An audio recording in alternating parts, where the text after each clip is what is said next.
হাদিসের মধ্যে আসে নামাজি ব্যক্তি যখন কবরে যাবে, তাকে যখন রূহ দেওয়া হবে, ওই নামাজি ব্যক্তি চোখ খুলে দেখবে পশ্চিম দিকে সূর্যটা লাল হয়ে যাচ্ছে।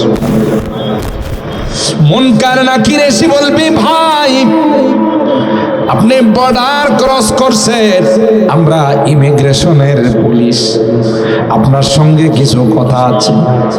ওই নামাজি ব্যক্তি কয়, না না, আগে নামাজটা পড়েনি, যদি সূর্যটা ডুবে যায় তাইলে নামাজটা কাজা হয়ে যাবে, তোমাদের সঙ্গে কথা আমি পরে বললেও চলবে।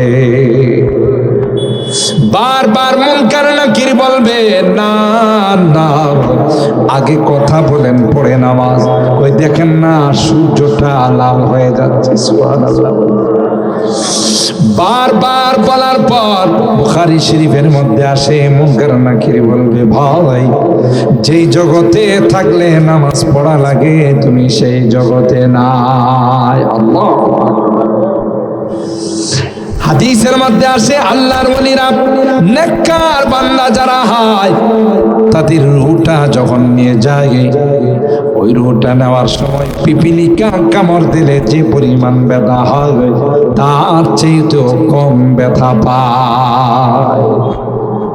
নেককার বান্দাদের রূহ নেওয়ার জন্য জান্নাতি ফেরেশতারা রেশমি রুমাল নিয়ে এবং মেশকে আম্বর মাখা সেল নিয়ে ওই নেককার বান্দা বান্দীদের কাছে আসবে, আর তাকে ডাক দিয়ে বলবি, ইয়া আইয়াতুহান নাফসুল মুতমাইন্না ইরজিই ইলা রাব্বিকি রাদিয়াতাম মারদিয়া ফাদখুলি ফি ইবাদি ওয়াদখুলি জান্নাতি। শান্তিদায়ক আত্মা, এ নেককার আত্মা, আসরে তোমার রূহটা নেওয়ার জন্য আমরা লক্ষ লক্ষ জান্নাতি ফেরেশতা আসলাম। সালাম দিতে থাকবে, সালাম সালাম সালামুন আলাইকুম তাইবাতুম ফাদখুলুহা খালিদিন। তোমাদের উপর আল্লাহর সালাম শান্তি, তোমরা বড় ভালো চিনে, এখনো তোমরা ভালো থাকবে। এইভাবে শান্তিদায়ক আত্মা বলে ডাক দিবে, স্লোগান দিতে থাকবে, সালামের স্লোগান দিয়ে তাকে বলবে, তার রূহটা নেওয়ার জন্য লক্ষ লক্ষ জান্নাতি ফেরেশতা তাকে ওয়েলকাম জানাবে, একজনের কোলের থেকে আরেকজনের কোলে নিয়ে যাবে। সুবহানাল্লাহ বলেন। আর যারা বদকার হয়, বেনামাজি হয়, সুদখোর হয়, ঘুষখোর হয়, তাদের রূহটা নেওয়ার জন্য বড় বদসুরত ভয়ঙ্কর সুরত নিয়ে ফেরেশতা আয়েশা তাকে ডাক দিবি, আইয়াতুহান নাফসুল খাবিসা, এ বদকার আত্মা, এ পাপাচার আত্মা, এ পাপিষ্ট আত্মা, বের হয়ে আয়, তোকে নেওয়ার জন্য আমরা আসি। সে কখনো বের হবে না, মাথা থেকে নিয়ে পা পর্যন্ত ছোটাছুটি করবে, একটা পর্যায়ে লোহার চিরুনি দিয়ে তার দেহের থেকে রূহটাকে টান দিয়ে বের করে ফেলবে। তাইলে নামাজি হলে তার জন্য শুধু শান্তি আর শান্তি। বলবি যে আমার নামাজ চলে যায়, কয় না, তুমি যে জগতে এখন আসছো এই জগতে নামাজের জগৎ না। কয়টা কোন জগৎ? এটা বরজখের জগৎ, কবরের জগৎ। আমি কবে মারা গেলাম? কই যে তোমার করোনা হয়েছিল, ডেঙ্গু হয়েছিল, মহামারী হয়েছিল, কালো জ্বর হয়েছিল, মনে করাই দেওয়ার পর তখন তার মনে পড়বে, হ্যাঁ আমি তো এই রোগে আক্রান্ত হয়েছিলাম। ঠিক আমরা বলি, মালিক আমরাও জানি তোমার কালাম বহন করার মতো ক্ষমতা আমাদের নাই, তারপরেও কেন রাজি হয়ে গেলাম? আল্লাহ এই কথা আমরা জানি রে গাই। আমরা যদি কালাম বহন করার জন্য রাজি হই, তাইলে আসমান থেকে কুদরতি হাত দিয়ে তুমি ধরে রাখবা। ঠিক কিনা বলে? আল্লাহ ডাক দেয়া কয়ে, বান্দা আমার কালামের সঙ্গে যাদের মহব্বত থাকবে, আমার কোরআনের সঙ্গে যাদের সম্পর্ক থাকবে, এরা দুনিয়াতেও লাভবান, পরকালেও লাভবান। হাদিসের মধ্যে আসে, মানুষ যখন কোনো মৃত ব্যক্তিকে কবরে শোয়াই দিয়া চলে আসে, আপনাদের ভেলানগর এলাকায় ছেলে তো 1 সপ্তাহ কবরে বাবার সাথে থাকে, কথা কয় না, 2-3 দিন তো অবশ্যই থাকে, তাও না? বেশির থেকে বেশি লাশটা কি শোয়াই কবরে নামানোর পর লাশের মুখটা পশ্চিম দিকে করে কাফনের গিরাটা খুলে দিয়ে 2 হাত দিয়ে উপরে চলে আসে, কথা কয় না, থাকে। ওই মৃত ব্যক্তি চিৎকার করতে থাকে আর বলতে থাকে, দুনিয়ার মানুষ, তোমরা যদি এত নিষ্ঠুর হবে জানতাম, তাইলে তোমাদের সঙ্গে সম্পর্ক করতাম না। তোমরা এত বড় হৃদয়, পাষাণ হৃদয়ের মালিক, এত বড় নিষ্ঠুর, জঙ্গলের মধ্যে একটা গর্তের ভিতরে, যেখানে কোনো লাইটিং এর ব্যবস্থা না, যেখানে কোনো রকমের কোনো সহযোগী নাই, এমন কবরের মধ্যে আমাকে রেখে তোমরা চলে যাচ্ছ, আমি কি করে থাকবো রে? কেউ তো আমার সঙ্গী নাই।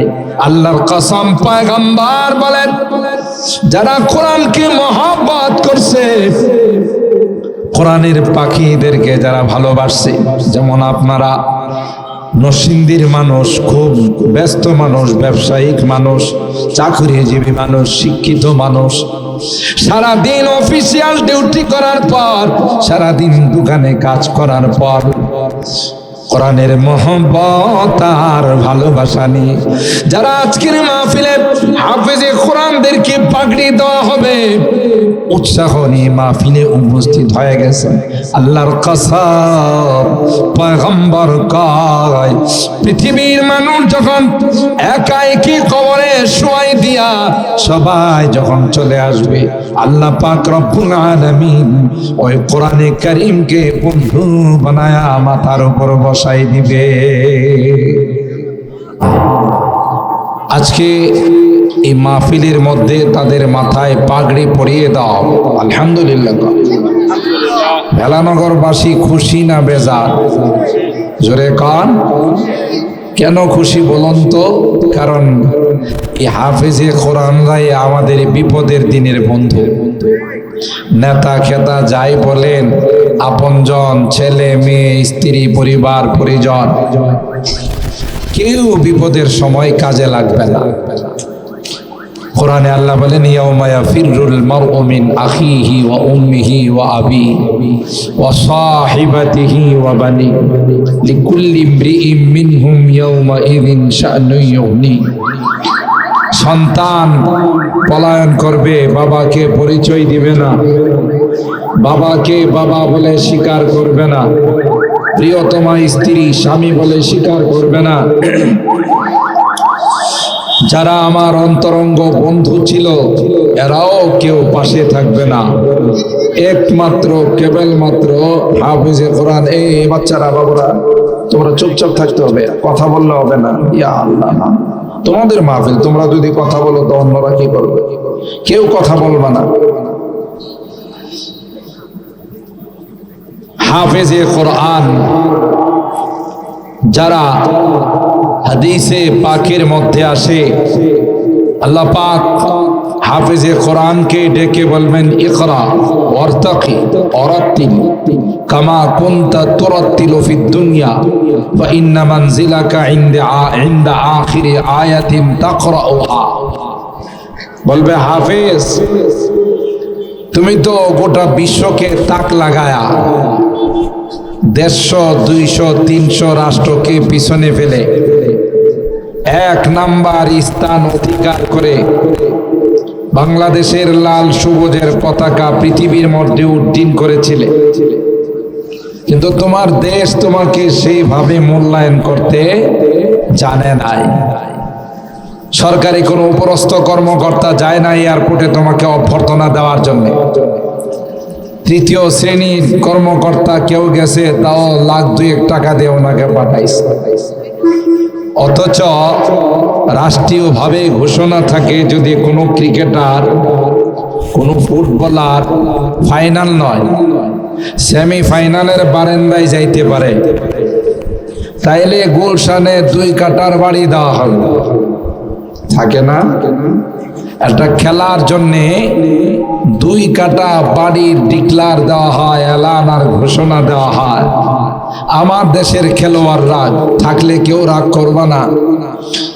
কত চেষ্টা করে বিশ্বকাপ ফুটবলের বারান্দা তো দূরের কথা, সেমিফাইনালে তো দূরের কথা, আশপাশেও যাইতে পারে না। কথা কয় না? ক্রিকেটের আশপাশেও যাইতে পারে না। কিন্তু হাফেজে কোরআনরা 100 নয়, 200 নয়, 300 রাষ্ট্রকে পিছনে ফেলে বাংলাদেশের সম্মান উজ্জ্বল করে লাল সবুজের পতাকা পৃথিবীর মধ্যে উড্ডীন করে। সুবহানাল্লাহ। আর তাকে অভ্যর্থনা দেওয়ার জন্য 3য় শ্রেণীর কর্মকর্তারা যায়, 2 লাখ টাকা পুরস্কার নিয়ে যায়। আল্লাহ হাফেজরে ডাক দিয়ে বলবে, তোর সরকার তোরে কি দিবে? হে নিজেই তো নিয়া করবে না। কথা কয় না? তোকে আর দিবি কি? সুতরাং তোর সরকার গরিব, তোকে দেওয়ার মতো ক্ষমতা নাই। আমি আল্লাহ তো তোর জন্য 6666 তলা টাওয়ার বানাই রাখছি। সুবহানাল্লাহ, একটু জোরে করবেন না?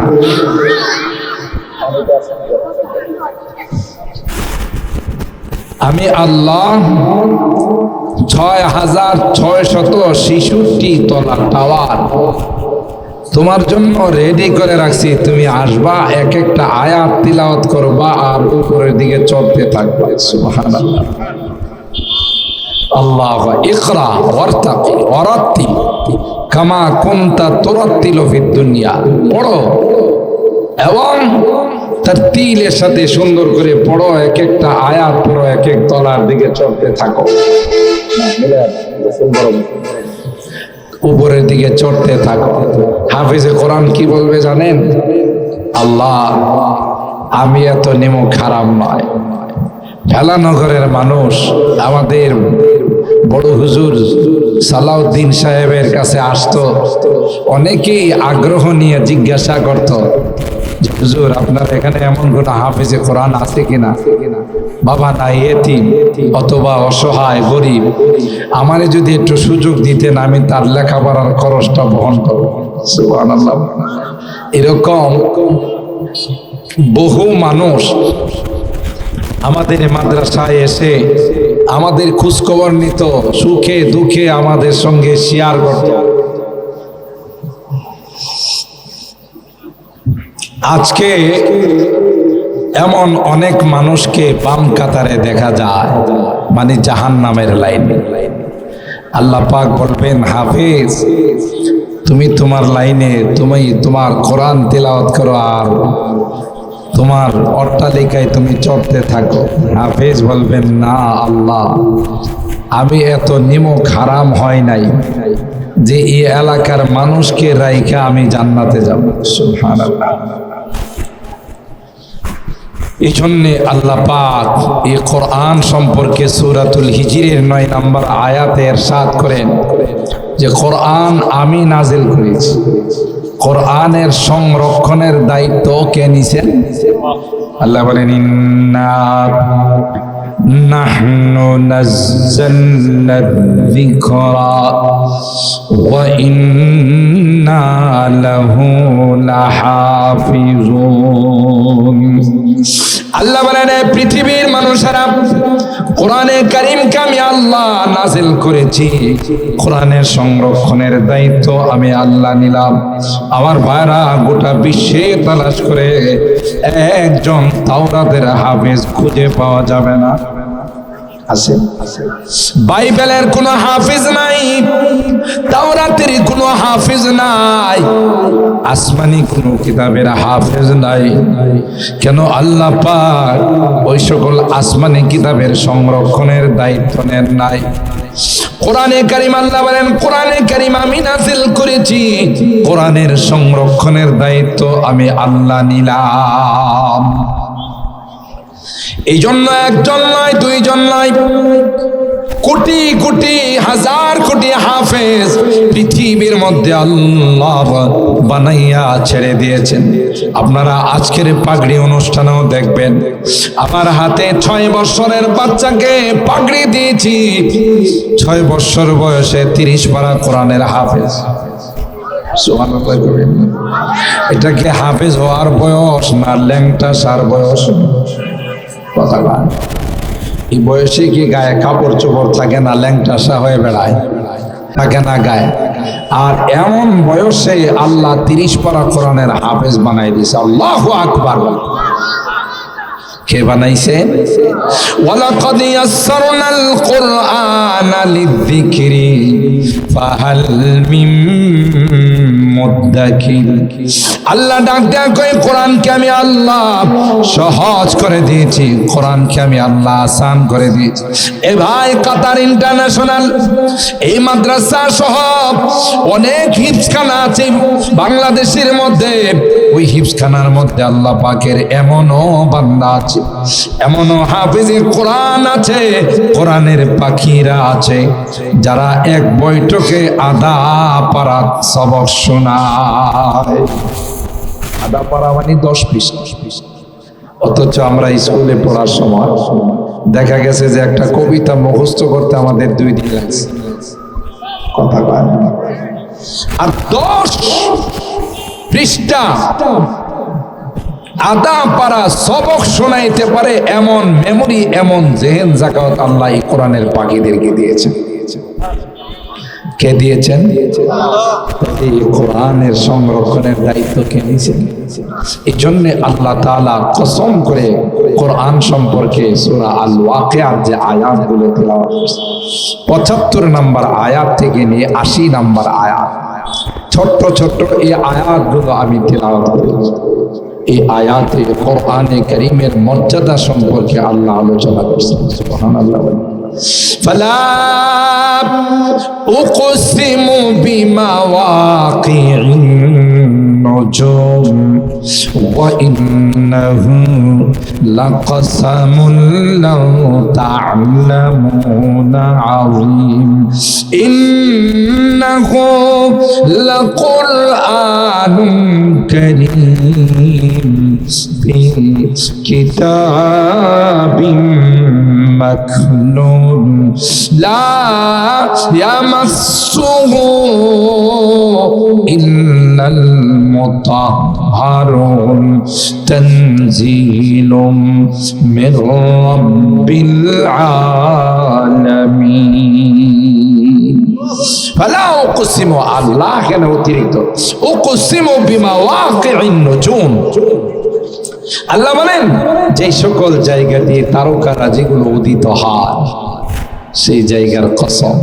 ভাই, কসম তো খাওয়া লাগে কথা বিশ্বাস করানোর জন্য। আমরা কসম খাই, আমার কথাটা কেউ বিশ্বাস করতেছে, আল্লাহর কথাকে বিশ্বাস করানোর জন্য কসম খাওয়ার দরকার আছে।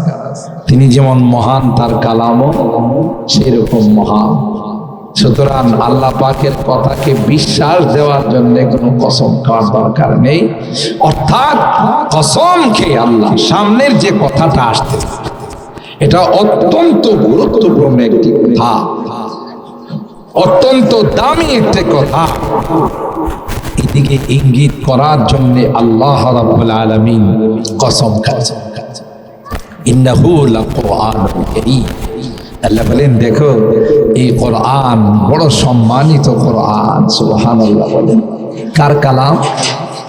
ইন্না আরাদনাল আমানাতা আলাস সামাওয়াতি ওয়াল আরদি ওয়াল জিবাল ফাআবাইনা আন ইয়াহমিল منها وأشفقن منها وحملها الإنسان إنه كان ظلوما جهولا আল্লাহ বলেন আমারই কালাম কোরআনে কারীমকে আমি সাত আসমানের কাছে পেশ করেছিলাম, সাত জমিনের কাছে পেশ করেছিলাম, পাহাড় পর্বত সাগর মহাসাগর সবাইকে বলেছিলাম আমার কোরআন যদি তোমরা বহন করো তাইলে এই উপকার হবে, এই পুরস্কার পাবে।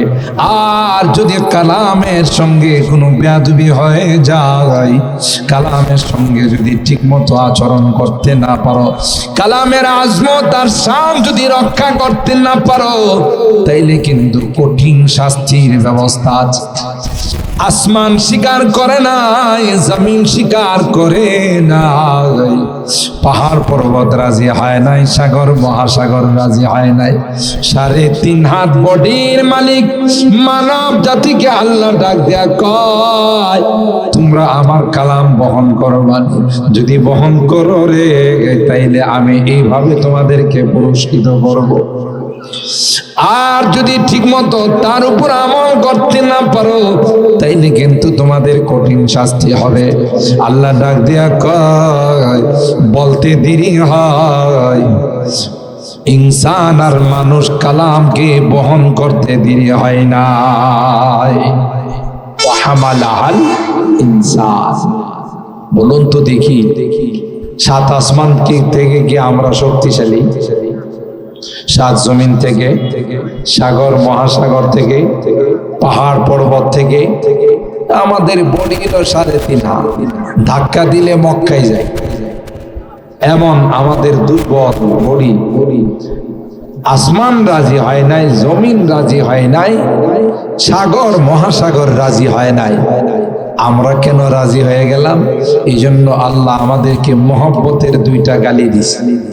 গালিটি কি রাগ হয়ে না মহব্বত করে? কথা কয় না। দেখবেন মালিকের কাম যদি খুব বেশি করে কর্মচারী, তখন মালিক অনেক সময় আরে জানেন তোরে কি আমি এত কাজ করতে হইছি, এটা কি রাগ হয়ে গালি দিছে না মহব্বত? মহব্বত। আল্লাহ মহব্বতের সাথে মানব জাতিকে 2টা গালি দিছেন। একটা হলো ইন্নাহু কানা যালুমান, জালুম আরবি গ্রামার অনুযায়ী সিগায়ে মুবালাগা, অধিক জুলুমকারী। এরপর আল্লাহ বলে ইন্নাহু কানা যালুমান জাহুলা, জাহুল জাহিলের সিগায়ে মুবালাগা, অর্থাৎ অনেক বেশি তোমরা হলে মূর্খ অজ্ঞ। না হয় কি করে তোমরা আল্লাহর কালাম বহন করার জন্য অকপটে রাজি হয়ে গেল? ঠিক কিনা বলে? আমরা মালিককে ডাক দিয়া বলি আল্লাহ আমরাও জানি তুমি যেমন মহান, তোমার কালাম সেরকম মহান, আমরা সেই কালাম বহন করার ক্ষমতা রাখি না। কিন্তু এও জানি রে আমরা যদি রাজি হয়ে যাই, আমরা যদি তোমার কালাম বহন করার জন্য আরজু পেশ করি, তাইলে কুদরতি হাত দিয়ে তুমি সেখানে ধরে রাখবা। যেমন আমি বুঝার জন্য অনেক সময় বলি, বাচ্চা যখন বাবার সাথে বাজারে যায় না, 3-4 বছরের বাচ্চা বাবার সঙ্গে বাজারে যায়, বাজার সদাই করার পর ব্যাগের মধ্যে যে সামানগুলো বাবা এনে, তখন সন্তান বায়না ধরে। 3-4 বছরের বাচ্চা কয় ব্যাগটা আমার কাঁধে দাও, আমার মাথায়। বাবা জানে যে ব্যাগের ওজন হইলো 10 কেজি, এর ওজন হইলো 5 কেজি। এই 5 কেজি ওজনওয়ালা যদি 10 কেজি ওজনওয়ালার ব্যাগ নিয়ে থাকবো না, ভর্তা হয়ে যাবে। কথা কয় না। বাবা জানে যে এই ব্যাগ বহন করার মতো ক্ষমতা নাই। তো বাবা বলে না তুমি নিতে না, আমাকে দিতে হবে, না দিলে আমি বাড়িতে যাব না। একটা পর্যায়ে যখন বলছে তুমি ব্যাগ নিতে পারবে না, মাটিতে পড়ে গড়াগড়ি শুরু করে। তো বাবা কি কয় ঠিক আছে ব্যাগ তুমি নিয়ে যাও, আমি নেব না। এখন খুশি। তখন বাবা কি করে বলে যে ধরো, তোমার মাথার উপরে ব্যাগ আমি ধরছি, তুমি হাত দিয়ে ধরো। দেখা যায় দুই হাত দিয়ে বাবা ধরে রাখে, আর বাচ্চা দুই কোণার মধ্যে দুই হাত লাগাই রাখে। এই পুরা ওজনটা কার উপর? আপনার কথাটা তখন না রাগ করছেন মনে হয়। কার উপর? বাবার হাতের উপর। সন্তানের মাথায় কেটে ওজনটা ছাড়লে কি থাকবে না শেষ? সন্তানে ব্যাগ মাথায় কইরা নিয়ে আইসা বাড়িতে ওর লাফালাফি দেখে, মা এ মা দেখছো কত বড় ব্যাগ আমি বাজার থেকে নিয়েছি, আমি কত বড় বাহাদুর। আসলে কি ব্যাগ নিছে না, বাবা নিয়ে আসছে। কথা কয় ঠিক। আমরা বলি মালিক, আমরাও জানি তোমার কালাম বহন করার মতো ক্ষমতা আমাদের নাই, তারপরেও কেন রাজি হয়ে গেলাম? আল্লাহ এই কথা আমরা জানি রে। আমরা যদি কালাম বহন করার জন্য রাজি হই, তাইলে আসমান থেকে কুদরতি হাত দিয়ে তুমি ধরে রাখবা। ঠিক কিনা বলে? আল্লাহ ডাক দিয়া কয়ে, বান্দা আমার কালামের সঙ্গে যাদের মহব্বত থাকবে, আমার কোরআনের সঙ্গে যাদের সম্পর্ক থাকবে, এরা দুনিয়াতেও লাভবান, পরকালেও লাভবান। হাদিসের মধ্যে আসে, মানুষ যখন কোনো মৃত ব্যক্তিকে কবরে শোয়াই দিয়া চলে আসে, আপনাদের ভেলানগর এলাকায় ছেলে তো এক সপ্তাহ কবরে বাবার সাথে থাকে, কথা কয় না, 2-3 দিন তো অবশ্যই থাকে, তাও না? বেশির থেকে বেশি লাশটা কি শোয়াই কবরে নামানোর পর লাশের মুখটা পশ্চিম দিকে করে কাফনের গিরাটা খুলে দিয়ে 2 হাত দিয়ে উপরে চলে আসে, কথা কয় না, থাকে। ওই মৃত ব্যক্তি চিৎকার করতে থাকে আর বলতে থাকে, দুনিয়ার মানুষ, তোমরা যদি এত নিষ্ঠুর হবে জানতাম, তাইলে তোমাদের সঙ্গে সম্পর্ক করতাম না। তোমরা এত বড় হৃদয়, পাষাণ হৃদয়ের মালিক, এত বড় নিষ্ঠুর, জঙ্গলের মধ্যে একটা গর্তের ভিতরে, যেখানে কোনো লাইটিং এর ব্যবস্থা না, যেখানে কোনো রকমের কোনো সহযোগী নাই, এমন কবরের মধ্যে আমাকে রেখে তোমরা চলে যাচ্ছ, আমি কি করে থাকবো রে? কেউ তো আমার সঙ্গী নাই। আল্লাহর কসম, পয়গম্বর বলেন, যারা কোরআনকে মহব্বত করছে, কোরআনের পাখিদেরকে যারা ভালোবাসছে, যেমন আপনারা নরসিংদীর মানুষ, খুব ব্যস্ত মানুষ, ব্যবসায়িক মানুষ, চাকরিজীবী মানুষ, শিক্ষিত মানুষ, সারাদিন অফিসিয়াল ডিউটি করার পর, সারাদিন দোকানে কাজ করার পর, কোরআনের মহব্বত আর ভালোবাসা নিয়ে যারা আজকের মাহফিলে হাফেজে কোরআনদেরকে পাগড়ি দেওয়া হবে, উৎসাহ নিয়ে মাহফিলে উপস্থিত হয়ে গেছে, আল্লাহর কসম, পয়গম্বর কয়, পৃথিবীর মানুষ যখন একা একই কবরে শোয়াই দিয়া সবাই যখন চলে আসবে, আল্লাহ পাক রব্বুল আলামিন ওই কোরআনে কারীমকে বন্ধু বানায়া মাথার উপর বসাই দিবে। যেখানে আমার ছেলেও আমার কবরে থাকবে, প্রিয়তমা স্ত্রীও, বন্ধু বান্ধব থাকবো না, নেতারা 2-1 দিন থাকবো, যে নেতার জন্য নির্বাচনের সময় ক্যাম্পাস করছে, আমার ভাই, তোমার ভাই, অমুক ভাই, তোমার আসতেছে না নির্বাচন, দেখবে না ওই মিছিল স্লোগান একটু করে জীবনের সমস্ত চা একসাথে খায় নেবো, একটু করে চা খাওয়া তো এই জন্য গোটা জীবনের চা একসাথে জমায়া খায় নেবে। আর আমার ভাই, তোমার ভাই, অমুক ভাই, তমুক ভাই, এই কথা কয়, কিন্তু তার পোলাও যে নির্বাচনে দাঁড়াইছে, তো ওই বেড়া মাঝে মধ্যে আফসোস করে কয়, হায় রে, সবাই তো ভাই কয়, আমার পোলাও আমার ভাই কয়, কথা কয়। আর কি অমুক ভাইয়ের চরিত্র ফুলের মতো, অথচ এ জীবনে 1 ওয়াক্ত নামাজও, তারপরে হের চরিত্র ফুলের মতো কথা কয় না। তো এত মেহনত করলাম নেতার জন্য, কিন্তু এই নেতাও আমার কাজে লাগবে না। নেতার কাছে গিয়ে বলবে, নেতাজি, লিডার, বস, রাত নাই দিন নাই, আপনার ক্যাম্পাস করছে, আপনার অ্যাডভার্টাইজ করছে, এখন তো আমি বিপদে, আপনিও নামাজ পড়েন নাই, আমাদেরও নামাজ পড়তে দেন নাই। এরকমের নেতা তো বাংলাদেশে নাই, যে নিজেও নামাজ পড়ে না, কর্মকর্তা যারা আছে, সহচর যারা আছে, তাদেরকে নামাজ পড়তে বলে, তো নামাজ না পড়া চান্দাবাজি কইরা দুর্নীতি কইরা এখন তো পড়ছি বিপদে। নেতা কয়, আমি কি আরামে আছি, আমি তো তোর সাথে বড় বিপদে আছি। কথা কয় না, তুই যেমন বিপদে আছিস এর থেকে বড় বিপদে আমি, আমার কাছে পয়লা লাভ কি? এখন কি করার? কিচ্ছু করার নাই, তবে একটা সান্ত্বনার বাণী দিতে পারি, আমি তোমাদেরকে দুনিয়া তো ফেলে কোথাও যাই নাই, এখনো ফেলে যাব না, আমরা সবাই মিলেই জাহান্নামে যাব। কথা কয় না, সবাই মিলে কোথায় যাব? ভাই কোরআনের কথা, وقال الذي نتبع لو أن لنا كرة فنتبرأ منهم كما تبرأوا منا كذلك يريهم الله أعمالهم حسرات وما هم بخارجين من النار। যারা অধীনস্থ ছিল, সহচর ছিল, তারা নেতাদের কি বলবে, নেতাজি অবস্থা তো ভালো না, বড় কঠিন অবস্থা, করুণ অবস্থা, আমার যদি দুনিয়াতে কখনো যাওয়া হয় তাইলে কোনোদিন তোমাদের কথা শুনবো না।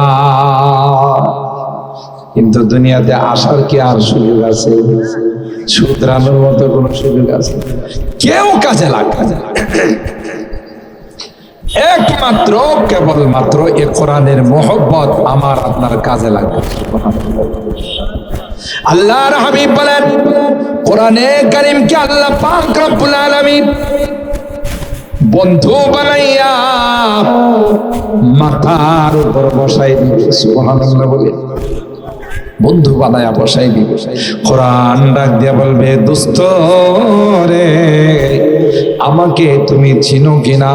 বলবে, না না, আমি আর কেউ নয়, আমি হলাম সেই কোরআন, যে কোরআনের মহব্বত নিয়ে সব কিছু ফেলে দিয়ে ব্যবসা বাণিজ্য সব ব্যস্ততাকে পিছনে রেখে কাতার ইন্টারন্যাশনাল তাহফিজুল কোরআন মাদ্রাসার মাহফিলে এসে তুমি লং টাইম বসে ধৈর্য সহকারে কোরআনের আলোচনা শুনছিলা। আজকে আল্লাহ পাক আমাকে তোমার বন্ধু বানাইয়া তোমার মাথার উপর বসাই দিছে। এ দুস্থ, না না, যতক্ষণ পর্যন্ত তোমাকে আল্লাহর জান্নাতের মেহমান না বানাবো ততক্ষণ পর্যন্ত তোমার সঙ্গ ছেড়ে যাব না। সুবহানাল্লাহ। তাইলে কোরআনের সাথে মহব্বত রাখলে লাভ না লস? জোরে বলেন, লাভ। পাশাপাশি দেখবেন যে ডাইন পাশে আরেকজন বন্ধু বসে আছে। দোস্ত তুমি কে? আমি হলাম তোমার 5 ওয়াক্ত নামাজ। সুবহানাল্লাহ। কয় ওয়াক্ত? না বলবে আমি তোমার জুমার নামাজ, বলবে আমি তোমার ঈদের নামাজ, কি বলবে? আমি তোমার 5 ওয়াক্ত নামাজ। আমাদের সমাজে মুসল্লি হলো 3 প্রকার। মুসল্লি কয় প্রকার? এক প্রকার হলো দৈনিক মুসল্লি, 5 ওয়াক্ত নামাজ আদায় করে। আরেক প্রকারের মুসল্লি হলো সাপ্তাহিক মুসল্লি, শুধু জুমার দিন আসে, বাকি সময় দেখা। জুমার দিন জুমার নামাজ পড়ে যাওয়ার সময় খতিব সাহেবের সাথে মুসাফা করে আর হুজুর আগামী জুমাতে আবার দেখা হবে। তার মানে খতিব সাহেবের কাছ থেকে 1 সপ্তাহ কি নিয়ে নামাজে ছুটি নিয়ে গেছে। অনেকে মুস্কি মুস্কি আসতেছে যে এই রকমের মুসল্লি তো আমরাও, কারণ 5 ওয়াক্ত তো পড়ি না, জুমার দিনে শুধু কি করি। আবার যদি বলা হয় 5 ওয়াক্ত পড়েন না কা, তখন জবাব দিয়ে কি জানেন, এই মিয়া 5 ওয়াক্ত পড়ার দরকার কি? হাদিসের মধ্যে আসছে মিনাল জুমাতি ইলাল জুমা কাফারাতুল লিমা বাইনাহুম। এক জুমার থেকে আরেক জুমা মাঝখানে যত গুনাহ আছে সব মাফ। সুতরাং মাঝখানে নামাজ পড়ে সময় নষ্ট করে লাভ। হাদিস কিন্তু ঠিক, কিন্তু হাদিসের অর্থ তো বোঝা লাগে। হাদিসে বলছি যেমন আগে আপনাদের বেলানগর বাজারে যারা মাছ বিক্রি করে এরা মাছের ভাগা করতো না, এখন এনে কেজি এসে গেছে, যাই হোক সব কেজিতে বিক্রি করে। মাছের ভাগা করে ডাকতো, আসেন ভাই আসেন, 3টা নিলে 4টা ফ্রি, 1টা ফ্রি। কথা বলেন ঠিক কিনা? 4টা নিলে আরেকটা ফ্রি, 5টা। কথা বলেন ঠিক কিনা? এখন কোন মগা যদি বলে যে ভাই আমরা স্বামী স্ত্রী 2 জন, 4টা ভাগা নেওয়ার দরকার নাই, ফ্রি ভাগাটা দিয়ে দেন। আপনাদের কি ধারণা বেলানগর বাজারের মাছওয়ালা যদি এই কথা শুনে বসা থাকবে না দাঁড়াইবে? খালি হাত দাঁড়াইবে না কিছু নিয়ে দাঁড়াইবে? হাতের মধ্যে কিছু নিয়ে দাঁড়াইবে যে তোর ওই মাছ খাওয়া লাগবে না, কাঁচা মাছ একটা খাওয়াই দেবে। এই বেটা মগা, আমি কি একটা ফ্রি বলছি কি এমনি ফ্রি না 4টা নিলে 1টা ফ্রি? আরে বিভিন্ন কোম্পানি অফার দেয় না, 4 in 1, 2 in 1, 3 in, মানে 3টা নিলে 1টা ফ্রি, 4টা নিলে 1টা ফ্রি। বলেন এখন কোন মগা যদি গিয়া বলে ফ্রিটা দেন সবটি লাগবো না, আরে দিব না, দৌড়াইব। কথা কয় না? দুনিয়ার বেলায় এটা বুঝি, কিন্তু পরকালের বেলায় বুঝি না যে আরে এক জুমার থেকে আরেক জুমা আল্লাহ সব মাফ করে দিবেন। এটা কখন? 5 ওয়াক্ত নামাজ পড়লে না পড়লে। কথা কয় না? তাই শুধু জুমার নামাজ, তাও তো ভালো যে পবিত্র জুমার দিনে আসে। কিছু তো আছে জুমার নামাজ পড়ে না, বছরে 2টা নামাজ পড়ে, আসে না? 2 ঈদের নামাজ পড়ে। আমি অনেক বয়ানে বলি তাও ঈদের নামাজ পড়তে গিয়ে জানাজা পড়ে চলে আসে। কথা পায় না? আছে না? এটা আবার কেমনে? ঈদের নামাজ আর অন্য নামাজের মধ্যে কিছু বেশ কম আছে না? ইমাম সাহেব বলে দেন ভাই বছরে 2টা নামাজ, তাকবীরে তাহরিমার সাথে হাত বাঁধবেন, সানা পড়ার পর ইমাম সাহেব হাত উঠাইবো, আপনারা হাত উঠাইবেন, হাত ছেড়ে দিবেন 3বারই। কথা বলেন হেজে বিসমিল্লাহ করে আল্লাহু আকবার বলে তাকবীরে তাহরিমার পর যে হাত বাঁধছে আর ছাড়ে না, এরকম লোক আছেন? গোটা নামাজে হাত ছাড়ে নাই। তো পাশের মুসল্লি গো ভাই আপনি তো গোটা নামাজে দেখলাম হাত ছাড়লেন না। কই মিয়া কথা কম বলো, নামাজই পড়ি বছরে 2টা, হাত ছাইড়া আবার কোন বিপদে পড়ি এই জন্য হাত ছাড়ি নাই। তো পাশের মুসল্লি গো ভাই হাত যদি না ছাড়েন এটা তো ঈদের নামাজ হয় না, এটা জানাজার নামাজ। কথা কম করবে, নামাজ তুইছে হোক না জানাজা, জানাজার নামাজও নামাজ, ঈদের নামাজও নামাজ। কো ভাই জানাজার নামাজের জন্য তো লাখ লাখ আপনাদের নামাজ পড়ছেন, কই বেশি বেজার পারে, লাশ আজকে নাই কালকে তো আসবে, এটা অগ্রিম জানাজা দিয়ে গেলাম। এরকম লোক আমাদের সমাজে আছে না নাই? কথা কয় না? 5 ওয়াক্ত নামাজ যারা পড়বে, এই তোমার সাউন্ড আর একটু বাড়াই দাও, গলা খুব টানে রে বাবা, আওয়াজ খুব টানে কেন? আর একটু ক্লিয়ার করে দাও, সুন্দর করে। মুসলমান যারা 5 ওয়াক্ত নামাজ পড়ে, নামাজও তার ডান পাশে তার বন্ধ হয়ে বসে যায়। আস্তে সুবহানাল্লাহ। 5 ওয়াক্ত নামাজ যারা পড়ে কবরে নামাজ তার বন্ধ হয়ে ডান পাশে বসা থাকবে। সুবহানাল্লাহ। হাদিসের মধ্যে আসে নামাজি ব্যক্তি যখন কবরে যাবে তাকে যখন রূহ দেওয়া হবে, ওই নামাজি ব্যক্তি চোখ খুলে দেখবে পশ্চিম দিকে সূর্যটা লাল হয়ে যাচ্ছে। মুনকার নাকির এসে বলবে ভাই আপনি বর্ডার ক্রস করছেন, আমরা ইমিগ্রেশনের পুলিশ, আপনার সঙ্গে কিছু কথা আছে। ওই নামাজি ব্যক্তি কয় না না আগে নামাজটা পড়ে নি, যদি সূর্যটা ডুবে যায় তাইলে নামাজটা কাজা হয়ে যাবে, তোমাদের সঙ্গে কথা আমি পরে বললো চলবে। বারবার মুনকার নাকির বলবে না না আগে কথা বলেন পরে নামাজ। কই দেখেন না সূর্যটা লাল হয়ে যাচ্ছে, সুবহানাল্লাহ। বারবার বলার পর বুখারী শরীফের মধ্যে আসে, মুনকার নাকির বলবে, ভাই যেই জগতে থাকলে নামাজ পড়া লাগে তুমি সেই জগতে নাই। আল্লাহ হাদিসের মধ্যে আসে আল্লাহর ওলিরা নেককার বান্দা যারা হয় তাদের রুহটা যখন নিয়ে যায়, ওই রুহটা নেওয়ার সময় পিপিলিকা কামড় দিলে যে পরিমাণ ব্যথা হয় তার চেয়েও কম ব্যথা পায়। নেককার বান্দাদের রূহ নেওয়ার জন্য জান্নাতি ফেরেশতারা রেশমি রুমাল নিয়ে এবং মেশকে আম্বার মাখা সেন নিয়ে ওই নেককার বান্দা বান্দীদের কাছে আসবে আর তাকে ডাক দিয়ে বলবি, ইয়া আইয়াতুহান নাফসুল মুতমাইন্না ইরজিই ইলা রাব্বিকি রাদিয়াতাম মারদিয়া ফাদখুলি ফি ইবাদি ওয়াদখুলি জান্নাতি। এ শান্তিদায়ক আত্মা, এ নেককার আত্মা, আসরে তোমার রুহটা নেওয়ার জন্য আমরা লক্ষ লক্ষ জান্নাতি ফেরেশতা আসলাম। সুবহানাল্লাহ। সালাম দিতে থাকবে, সালাম সালাম সালামুন আলাইকুম তাইবাতুম ফাদখুলুহা খালিদিন। তোমাদের উপর আল্লাহর সালাম শান্তি, তোমরা বড় ভালো চিনে রে, এখনো তোমরা ভালো থাকবে। এইভাবে শান্তিদায়ক আত্মা বলে ডাক দিবে, স্লোগান দিতে থাকবে, সালামের স্লোগান দিয়ে তাকে বলবে। তার রূহটা নেওয়ার জন্য লক্ষ লক্ষ জান্নাতি ফেরেশতা তাকে ওয়েলকাম জানাবে, একজনের কোলের থেকে আরেকজনের কোলে নিয়ে যাবে। সুবহানাল্লাহ। আর যারা বদকার হয়, বেনামাজি হয়, সুদখোর হয়, ঘুষখোর হয়, তাদের রূহটা নেওয়ার জন্য বড় বদসুরত ভয়ঙ্কর সুরত নিয়ে ফেরেশতা আয়েশা তাকে ডাক দিবি, আইয়াতুহান নাফসুল খাবিসা, এ বদকার আত্মা, এ পাপাচার আত্মা, এ পাপিষ্ট আত্মা, বের হয়ে আয়, তোকে নেওয়ার জন্য আমরা আসি।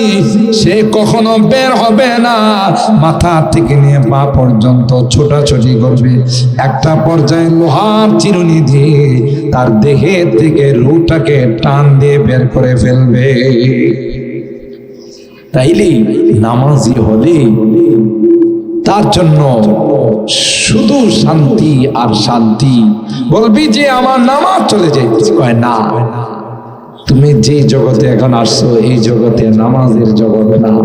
কয়টা কোন জগৎ? এটা বরজখের জগৎ, কবরের জগৎ। আমি কবে মারা গেলাম? কই যে তোমার করোনা হয়েছিল, ডেঙ্গু হয়েছিল, মহামারী হয়েছিল, কালো জ্বর হয়েছিল, মনে করাই দেওয়ার পর তখন তার মনে পড়বে, হা আমি তো এই রোগে আক্রান্ত হয়েছিলাম, এই রোগে তুমি মারা গেছো। সুবহানাল্লাহ। নামাজ যারা পড়ে তাদের আল্লাহ এত শান্তিতে রাখবেন। আল্লাহ কোরআনে বলেন, রিজালুল্লাহ তুলহিহিম তিজারাতু ওয়ালা বাইউন আন যিকরিল্লাহি ওয়া ইকামিস সালাতি ওয়া ইতাইজ যাকাত ইয়াখাফুনা ইয়াওমান তাতাকাল্লামু ফীহিল কুলুবু ওয়াল আবসার। আল্লাহ বলেন, পৃথিবীর মধ্যে আমার এমন কিছু বান্দা আছে, ব্যবসা বাণিজ্য চাকরি বাকরি কোনো কিছুই তাদেরকে আমার জিকির দিকে গাফেল করতে পারে না। আল্লাহু আকবার। আপনাদের ভেলানগর বাজারও আমি দেখছি প্রায় সময় তো আপনাদেরকে মসজিদে আমি মাঝে মধ্যে, এখন তো রাস্তাঘাটের কাজ চলতেছে, গাড়ি রাইখা এখানে অনেক সময় নামাজ পড়তাম। বিভিন্ন সফরে বিভিন্ন দিকে যাওয়ার পর অনেক ব্যবসায়ীরা নামাজের সময় হলে না কাস্টমারকে বলে, ভাই জামাতের টাইম হয়ে গেছে, আমি এখন নামাজ পড়বো রে, এখন কোনো বেচা কিনা নাই, মনে চাইলে নামাজের পড়ে আইসো। কথা বলেন ঠিক কিনা? আল্লাহ বলেন, আমার এমন কিছু বান্দা আছে যারা যাদেরকে ব্যবসা বাণিজ্য চাকরি নকরি কোনো কিছুই তাদেরকে আল্লাহর জিকির থেকে গাফিল করতে পারে না, নামাজ থেকে গাফিল করতে পারে না, তাদের কোনো কিছু থেকে গাফিল করতে পারে না। আল্লাহ ডাক দেয়া গয়া খাফুনা ইয়াওমান তাতাকাল্লামু ফিল কুলুব ওয়াল আবসার, তাদের অন্তরে ওই দিনের ভয় আছে। কথা বলেন ঠিক কিনা? মুহতারাম হাজিরিন, তাই কোরআনে কারীম আল্লাহর কালাম, আল্লাহ পাক এই শ্রেষ্ঠ কালামকে শ্রেষ্ঠ উম্মতের উপর, শ্রেষ্ঠ নবীর উপর নাযিল করেছেন। সুবহানাল্লাহ। আর সেই জন্য গোটা পৃথিবীর সমস্ত উম্মতের উপর আমাদের মর্যাদাকে আল্লাহ বৃদ্ধি করে দিয়েছেন। ঠিক কিনা বলেন? কুনতুম খায়রা উম্মাতিন উখরিজাত লিন-নাস, তোমরা হলে শ্রেষ্ঠ উম্মত, তোমাদেরকে মানব জাতির কল্যাণের জন্য বানানো হয়েছে। হাজার হাজার বছর হায়াত পাইছে আগেকার যুগের উম্মতেরা, তাদেরকে আল্লাহ শ্রেষ্ঠত্বের মর্যাদা দেয় নাই, আমাদেরকে দিয়েছেন। সুবহানাল্লাহ। তাই এই কোরআনের হাফেজ যাদের মাথায় পাগড়ি দেওয়া হবে, হাদিসে পাকের মধ্যে আসে একজন হাফিজে কোরআন হালালকে হালাল হারামকে হারাম মাইনা যে চলে, আল্লাহ কিয়ামতের ময়দানে তাকে এমন পাওয়ার দিবেন যে এমন দর্শন জাহান্নামী যাদের উপরে জাহান্নাম ওয়াজিব হয়ে গেছে সুপারিশ করে তাদেরকে জান্নাতে যাচ্ছে। সুবহানাল্লাহ জোরে করবেন না? সুপারিশ করে আল্লাহ জান্নাতে নিয়ে যাবে। তাহলে বিপদের দিনের মূল বন্ধু তো হলো হাফিজে কোরআন আর একজন আলেম। হাদিসে পাকের মধ্যে আছে, ফামা যান্নুকুম বিল্লাযী আমিলা বিহাদা, আলেমের কোনো সংখ্যা নাই, যে আলেমে বা আমল আলেমে রব্বানি হক্কানি হবে, যত ইচ্ছা তত সুপারিশ করে আল্লাহ জান্নাতে নিয়ে যাবে। সুবহানাল্লাহ। কোরআনের সাথে মহব্বত রাখবো তো ইনশাআল্লাহ। হাত তুলেন, হাত তুলেন, লিল্লাহে তাকবীর। না আপনারা মনে রোজা রাখি আইছেন, আর একটু জোরে বললে কি আল্লাহ বেজার হবে? লিল্লাহে তাকবীর। কোরআন সুন্নাহর আলো ঘরে ঘরে জালো, এটা থুকু বুঝেন? হ্যাঁ, মানে ডিলেট। এখনকার স্লোগান হবে কোরআন সুন্নাহর আলো, আগামী সংসদে জালো। যারা সংসদে যাবেন কোরআন সুন্নাহ ব্যতীত কাউকে আমরা সংসদে পাঠাবো না। কথা বলেন ঠিক কিনা? বহু তন্ত্র মন্ত্র আমরা দেখেছি, বহু দুর্নীতি দেখেছি, বহু চুরি ডাকাতি দেখছি। কোরআন ছাড়া এই চুরি ডাকাতি বন্ধ করার আর কোনো উপায় নাই। কথা বলেন ঠিক কিনা? আগামী সংসদ হবে কোরআনের সংসদ। কথা বলেন ঠিক কিনা? আগামী দেশ হবে ইসলামের দেশ। কথা বলেন ঠিক কিনা? সুতরাং এখনকার আমাদের স্লোগান দুইটা হবে, কোরআন সুন্নাহর আলো, আগামী সংসদে জালো, কোরআন সুন্নাহর আলো প্রত্যেকের দিলে দিলে জালো। কথা বলেন ঠিক কিনা? তাইলে এ দেশে জান্নাতে হাওয়া বিরাজ করবে, বিরোধিতা করেন না। যদি মহব্বত করতে নাও পারেন, কোরআন সুন্নাহর বিরোধিতা করেন না, কোরআনের বাকিদের বিরোধিতা করেন না। যারা বিরোধিতা করছে এদের কপাল পড়ছে। কথা বলেন, জোরে বলেন ঠিক কিনা? বিরোধিতা করছে ইন্টারন্যাশনাল হারামজাদা নমরুদ, লোকাল আরামজাদা না, ইন্টারন্যাশনাল আরামজাদা। কপালে জুতা ছাড়া আর কিছু মিলছে? এটা করছিল মিস্টার জর্জ ডব্লিউ বুশ, সাংবাদিক জায়েদ গে সুদা তার গাল বরাবর। কথা পায় না, জুতা মারছে কিনা? বিরোধিতা করছে মিস্টার আবু জাহেল, পৃথিবীর সবচেয়ে বড় টয়লেটটা তার কপালে মিলছে। হজ উমরা যারা করতে যায় এমন একজন আপনি খুঁজে পাবেন না যে ব্যক্তি আবু জাহেলের মাথার উপরে একবার পেশাব করে না। কথা পায় না। জিজ্ঞাসা করে আবু জাহেলের বাড়িটা কোন দিকে? কেন? এর মাথায় একটু মুতবো। কেন? এই সম্মান পাইছে কোরআনের বিরোধিতা করার কারণে। এই অতীতে আমরা দেখেছি কোরআনের মাদ্রাসাগুলোকে অনেকেই জঙ্গিবাদ প্রজনন কেন্দ্র বলছে, জঙ্গিবাদ বলছে, সন্ত্রাসবাদ বলছে। ঠিক কিনা বলেন? এখন আমরা কি দেখি? এদেরকে যখন আদালতে নেওয়া হয় পচা ডিম আর জুতা ছাড়া কিছু মিলে। কথা কয় না, রাগ করতেছেন? এই কোরআনের দায়িত্ব নিছেন কে? কোরআনের বিরোধিতা করে কেউ রেহাই পাবে না, অতীতেও কেউ পায় নাই, ভবিষ্যতেও কেউ পাবে না। কারণ যে লাইট আল্লাহ জ্বালাইছেন, এই লাইটকে অফ করার ক্ষমতা পৃথিবীর কাহারও। খুরশিদ দিন अहमद का आलम के उफुक पर चमकेगा, ये नूर हमेशा चमका है, ये नूर बराबर चमकेगा।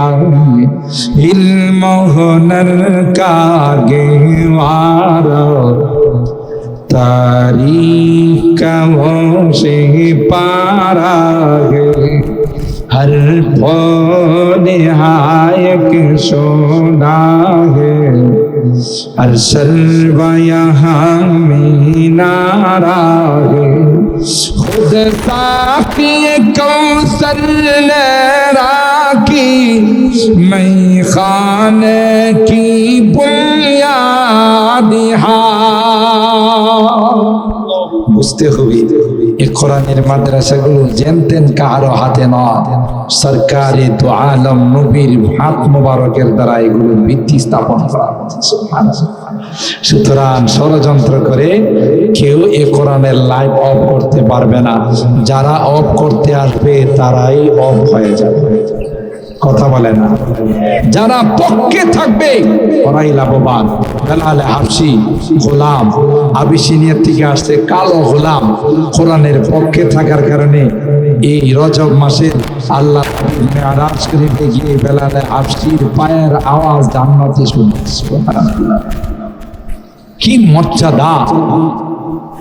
বেলাল হাবশি মসজিদে নববীতে আজান না দিলে আল্লাহর পক্ষ থেকে মেসেজ আসতো যে আজকে মসজিদে আজান হয় না। কেন?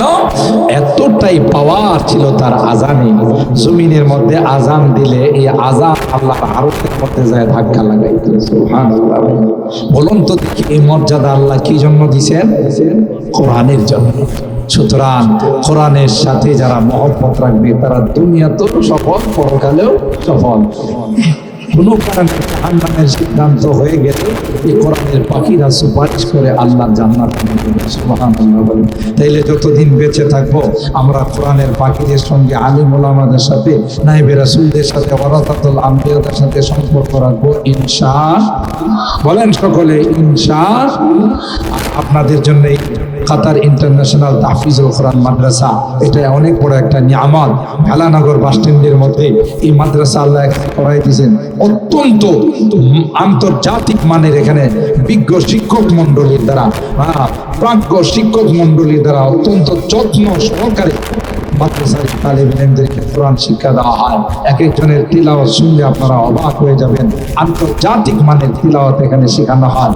ইনশাআল্লাহ আমরা যতদিন বেঁচে থাকবো ততদিন এই মাদ্রাসার সাথে সম্পর্ক রাখবো। বলেন ইনশাআল্লাহ। আল্লাহ আমাদের সকলকে তৌফিক দান করুন, আমিন বলুন। আরো আমাদের